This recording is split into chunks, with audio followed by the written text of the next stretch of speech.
আসসালামু আলাইকুম রহমতুল্লাহ বারাকাতু। সম্মানিত শিক্ষকবৃন্দ, ডাক বিভাগের ডিজিটাল লেনদেন নগদের উপবৃত্তি পোর্টালে আপনাদেরকে স্বাগত জানাচ্ছি।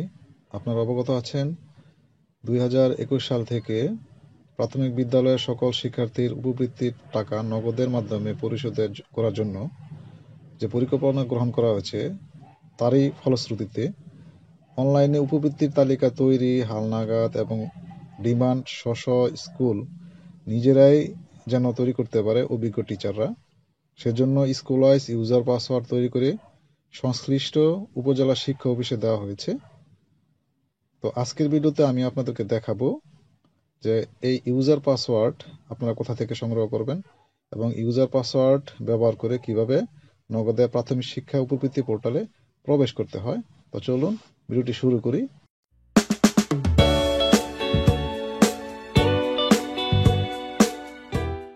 তো প্রথমে আপনি এটি মোবাইল, ল্যাপটপ অথবা কম্পিউটার দিয়ে করতে পারবেন।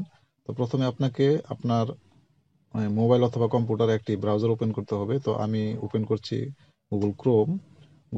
ওপেন করার পর আপনি এই পোর্টালে দুটি উপায়ে প্রবেশ করতে পারেন। তো আমি প্রথম উপায়টি দেখাচ্ছি। আপনি অ্যাড্রেস বারে লিখবেন ডিপিই লিখে ইন্টার ক্লিক করবেন।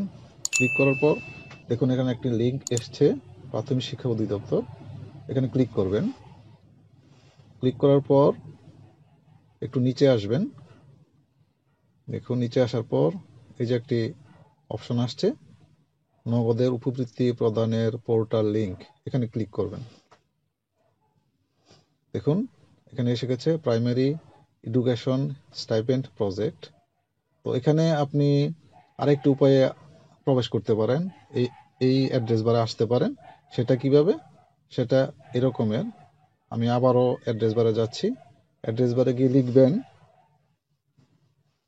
PESP.mynogod.com, এই অ্যাড্রেসটি লিখবেন। লিখে ইন্টার ক্লিক করবেন, তাহলে এই অ্যাড্রেসটি আসবে। তো এই দুটি উপায়ে আপনি এখানে আসতে পারেন। তো আসার পর দেখুন এখানে আছে প্রাইমারি এডুকেশন স্টাইপেন্ড প্রজেক্ট। তো এখানে ইউজার নেম দিতে হবে। ইউজার নেমটা আপনি দিবেন আপনার স্কুলের ইএমআইএস কোড, প্রথমে দিতে হবে 91, এরপর ইএমআইএস কোড। যে সকল বিদ্যালয় 2013 সালের আগে সরকারিকরণ করা হয়েছে তারা প্রথমে দিবেন 91, এরপর আপনার ইএমআইএস কোড। আমি দিচ্ছি 91 এবং আমার ইএমআইএস কোডটি এখানে দেওয়া হয়েছে। এরপর আছে পাসওয়ার্ডটি আপনাকে আপনার সংশ্লিষ্ট উপজেলা শিক্ষা অফিস থেকে সংগ্রহ করতে হবে। তো আমি সংগ্রহ করে এখানে দিলাম। দেওয়ার পর আপনাকে লগ ইনে ক্লিক করতে হবে। আমি লগ ইনে ক্লিক করছি। দেখুন এখানে একটি পেজ ওপেন হয়েছে। তো এখানে 3টি স্তর আসবে। প্রথম স্তরটি আমি পূরণ করে ফেলেছি। এখানে থাকবে প্লিজ আপডেট হেডমাস্টার প্রোফাইল। তো এটা আমি করে ফেলেছিলাম। তো যদি না করা হয় তাহলে এরকম আসবে। দেখুন এরকম একটা পেজ আসবে। তো এটা করা হয়ে গেলে সেভ বাটনে ক্লিক করতে হবে। ক্লিক করার পর এগুলি পরেরটা, অর্থাৎ please update your password, please upload your signature, এগুলি পূরণ করতে হবে অথবা স্কিপ বাটনে ক্লিক করতে হবে। তো এইভাবে আপনি উপবৃত্তি পোর্টালে প্রবেশ করতে পারেন। ইউজার পাসওয়ার্ড আপনার নিকটস্থ শিক্ষা অফিস থেকে সংগ্রহ করতে হবে।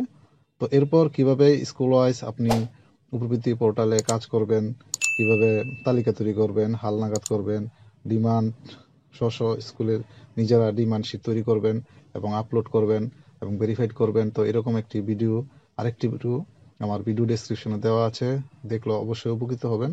তো আমার ভিডিওটি দেখার জন্য আপনাকে ধন্যবাদ। আমার ভিডিওটি ভালো লেগে থাকলে সাবস্ক্রাইব করে আমার সাথেই থাকবেন।